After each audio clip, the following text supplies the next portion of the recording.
वंदे मातरम प्यारे विद्यार्थियों, मैं योगेश कुमार साहू आप सभी का एकेडमी ऑफ हायर मैथमेटिक्स की इस क्लास में स्वागत करता हूं। प्यारे विद्यार्थियों, पिछली कक्षा में पिछली वीडियो में हम लोगों ने जो बीएससी के बाद प्रश्न उठते हैं विद्यार्थियों को मन में, क्या करें क्या ना करें, एमएससी करें, गवर्नमेंट जॉब की तैयारी करें, बीएड करें, क्या करें, ये सभी जो प्रश्न उठते हैं उन प्रश्नों को समझते हुए मैंने अपने अनुभव से चीजों को आपको समझाने का प्रयास किया। सभी शिक्षक का अपना अनुभव हो सकता है और मौजूदा जो स्थिति है बेरोजगारी का है ना, जो संघर्ष की स्थिति है, उन सभी को एनालिसिस करते हुए आप अपना जो करियर है उस करियर के लिए रणनीति जो है चुनाव करेंगे और सब्जेक्ट चुनाव करके आगे जो है अगर पढ़ाई करना है तो पढ़ाई करेंगे। तो आज की जो क्लास है वह क्लास जो है उन विद्यार्थियों के लिए है, उन विद्यार्थियों के लिए मैं वीडियो बना रहा हूं जो कि एमएससी करना चाहते हैं। तो पहला मैं लाइन बोलूंगा, एमएससी बीएससी से ज्यादा इजी होता है। इस लाइन को आप समझ लीजिएगा, सुन लीजिएगा। बीएससी में आप बहुत सारे सब्जेक्ट पढ़ते हो, लेकिन एमएससी में आप केवल मैथमेटिक्स पढ़ते हो, मैथमेटिक्स के अलग अलग पेपर देते हो। केमिस्ट्री अगर में एमएससी करते हो तो आप वहां पर अपना सब्जेक्ट चुनाव करते हो, केवल और केवल उसका अध्ययन करते हो। फिजिक्स की बात करें तो फिजिक्स का अध्ययन करते हो आप लोग, है ना। तो अदर सब्जेक्ट नहीं आते तो दिक्कत नहीं होता। जो भी मास्टरी करना चाहते हैं अपने सब्जेक्ट में वो मास्टरी कर सकते हैं। तो मैं कहूंगा बीएससी से ज्यादा इजी होता है, लेकिन मेहनत ज्यादा होता है। इजी का ये मतलब नहीं है कि मेहनत नहीं करेंगे, मेहनत ज्यादा करना होगा, ज्यादा अच्छे तरीके से आपको अध्ययन करके नंबर लाना होगा। तो विद्यार्थियों, डरिएगा नहीं, घबराइएगा नहीं। मैं फिर से बोल रहा हूँ, एमएससी बीएससी से बहुत ज्यादा आसान है, बहुत ज्यादा इंटरेस्टिंग है और आप जो है धीरे धीरे करके बहुत पारंगत हो जाएंगे गणित में या फिर अपने सब्जेक्ट में। तो आज के क्लास में जो है मैंने यहाँ पर सब्जेक्ट्स क्या क्या होने वाले हैं उन सब्जेक्ट्स को बता दिया है। कोई पेपर होगा तो वो पेपर में नंबर डिस्ट्रीब्यूशन कैसा होगा वो मैंने बता दिया हुआ है ना। तो जो विद्यार्थी मुझसे बीएससी किए हैं और उनको किसी प्रकार की कोई समस्या नहीं होने वाली एमएससी करने में, है ना। हमारे जो सारे क्लासेस हैं वो यूट्यूब पर अवेलेबल है ना। आपको मैसेज करना होगा और आपको जो है सारे क्लासेस मिल जाएंगी। तो घबराने की जरूरत नहीं है, सब चीज आपको मिल जाएगा और बहुत ही आसान तरीके से सरल लहजे मैंने चीजों को समझाने का प्रयास किया है। तो आज के क्लास में मैं थोड़ा सा डिस्कस करूंगा कि सब्जेक्ट क्या होने वाले हैं। बहुत सारे सब्जेक्ट आप जानते हो। तो एलजेब्रा आपने पढ़ा था एमएससी में फर्स्ट सेमेस्टर में, ये फर्स्ट सेमेस्टर की बात है ना, आगे और सेमेस्टर चेंज होगा, सेकंड में तो वही रहेगा। थर्ड सेमेस्टर में आपका सब्जेक्ट बदल जाने वाला है ना। ये केवल और केवल फर्स्ट और सेकंड के लिए। तो यहाँ पर मैं लिख देता हूं एमएससी जो है कौन सेमेस्टर के लिए है, ये फर्स्ट एंड सेकंड सेमेस्टर के लिए है। ठीक है, फर्स्ट एंड सेकंड सेमेस्टर। पहला सब्जेक्ट जो है वो है हमारा advance abstract algebra, advance abstract algebra. फिर दूसरा है रियल एनालिसिस, तीसरा है टोपोलॉजी, चौथा है कॉम्प्लेक्स एनालिसिस, पांचवा है एडवांस डिस्क्रीट मैथमेटिक्स। तो प्यारे विद्यार्थियों, ये सब्जेक्ट आपने सुना था, रियल एनालिसिस आपने सुना था, बीएससी में पढ़े हो। जो विद्यार्थी पुराना जो सिलेबस चल रहा था उसके माध्यम से अगर बीएससी किया हो तो रियल एनालिसिस जगह उसने एनालिसिस सुना होगा। क्या सुना होगा? एनालिसिस।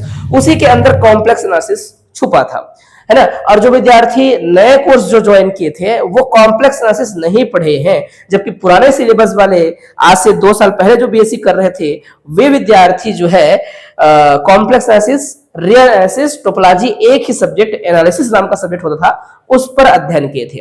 अभी बीएससी फाइनल में केवल आपने एक रियल एनालिसिस नाम का सब्जेक्ट पढ़ा था और डिस्क्रीट मैथमेटिक्स पढ़ा था। ठीक है, अच्छा, रियल पहले पढ़ लिए थे, इस बार तो आप लोगों ने चुनाव किया था एक discrete mathematics, advance abstract algebra, ये अलजेब्रा आपने चुना हो था। ठीक है, तो सब्जेक्ट आपको समझ आए होंगे।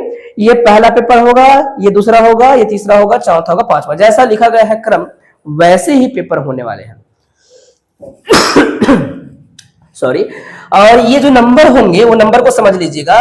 30 नंबर का इंटरनल होता है कॉलेज में, है ना। कुछ कॉलेजों में 20 नंबर का होता होगा, है ना। तो अभी जो एनईपी है ना, नेशनल एजुकेशन जो पॉलिसी है, उसके माध्यम से जो भी सिलेबस डिजाइन किया गया है, कोर्स डिजाइन किए गए हैं, उसमें 30 नंबर का इंटरनल और 70 नंबर का आपको पेपर देना होगा, है ना, जो कि यूनिवर्सिटी में चेक होगा और ये कॉलेज के ऊपर डिपेंड करेगा। और ये जो है सभी सब्जेक्ट में से होंगे। इंटरनल 30 नंबर का होगा, आपके कॉलेज द्वारा दिया जाएगा, आपको जैसे मिलते थे। 70 नंबर का पेपर होगा, है ना, कुछ जगहों पर 20 और 80 करके होगा, पुराना सिलेबस में ऐसा हुआ करता था। ठीक है, ये सब्जेक्ट की बात हो गई।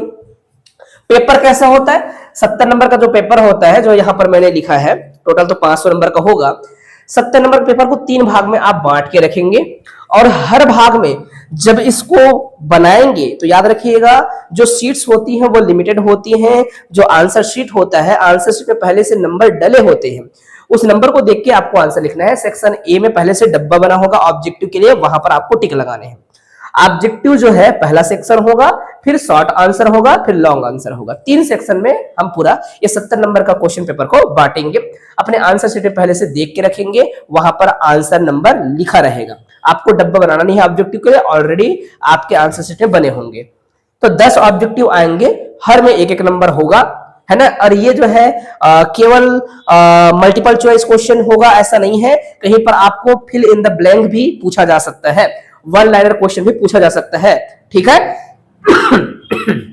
ठीक है, अब समझ आ गए। ये 10 नंबर का होगा, टोटल 10 नंबर मिलेगा। सेक्शन बी जो है टोटल 20 नंबर का होगा, हर एक क्वेश्चन मतलब 4 नंबर मिलेगा। कितना नंबर मिलेगा? 4 नंबर मिलेगा। यहां पर कितना नंबर मिलेगा? एक क्वेश्चन में 1 नंबर मिलेगा, है ना। तो 5 यूनिट होगा, टोटल यूनिट कितनी होगी? 5 यूनिट में कितने क्वेश्चन आएंगे? 5 क्वेश्चन आएंगे, हर क्वेश्चन 4 नंबर का होगा, तो टोटल 20 नंबर बनेंगे, है ना। यहाँ सब चीज को लिखना संभव नहीं था, मैंने नहीं लिखा हुआ है ऐसे। सेक्शन सी जो होगा, सेक्शन सी में लॉन्ग आंसर पूछे जाएंगे, इसमें भी 5 यूनिट से 5 क्वेश्चन आएंगे, हर क्वेश्चन 8 नंबर का होगा, है ना।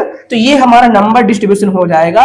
और पुराने जो हमारे क्लासेस हैं, पुराना हमने जो क्लास लिया है, उनमें भी हमने जो सिलेबस है उसको बताया है, समझाया है, उस अनुरूप आप जो है अपना अध्ययन करेंगे। साथ ही साथ मैं एक बात और कहूंगा स्टूडेंट्स, आप सभी जो है बीएड डीएड करना चाहते हो या फिर कंपटीशन एग्जाम की तैयारी करना चाहते हो, आप क्या कीजिएगा, पहले एमएससी में फॉर्म डाल के रखिए।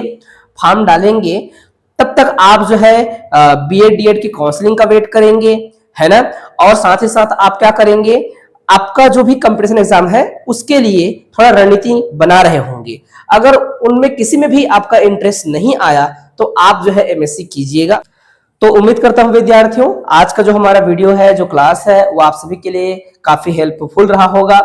जो भी आपकी समस्या होंगी उस समस्या को जरूर मुझसे साझा कीजिएगा और मैं उस संबंध में भी वीडियो बनाऊंगा या फिर आपको जो है जिस माध्यम से भी समझा सकूं उस माध्यम से समझाने का प्रयास करूंगा। तो आज की क्लास में बस इतना ही। इतना कहकर मैं अपने वाणी को विराम देता हूं। जय हिंद, वंदे मातरम, जय छत्तीसगढ़।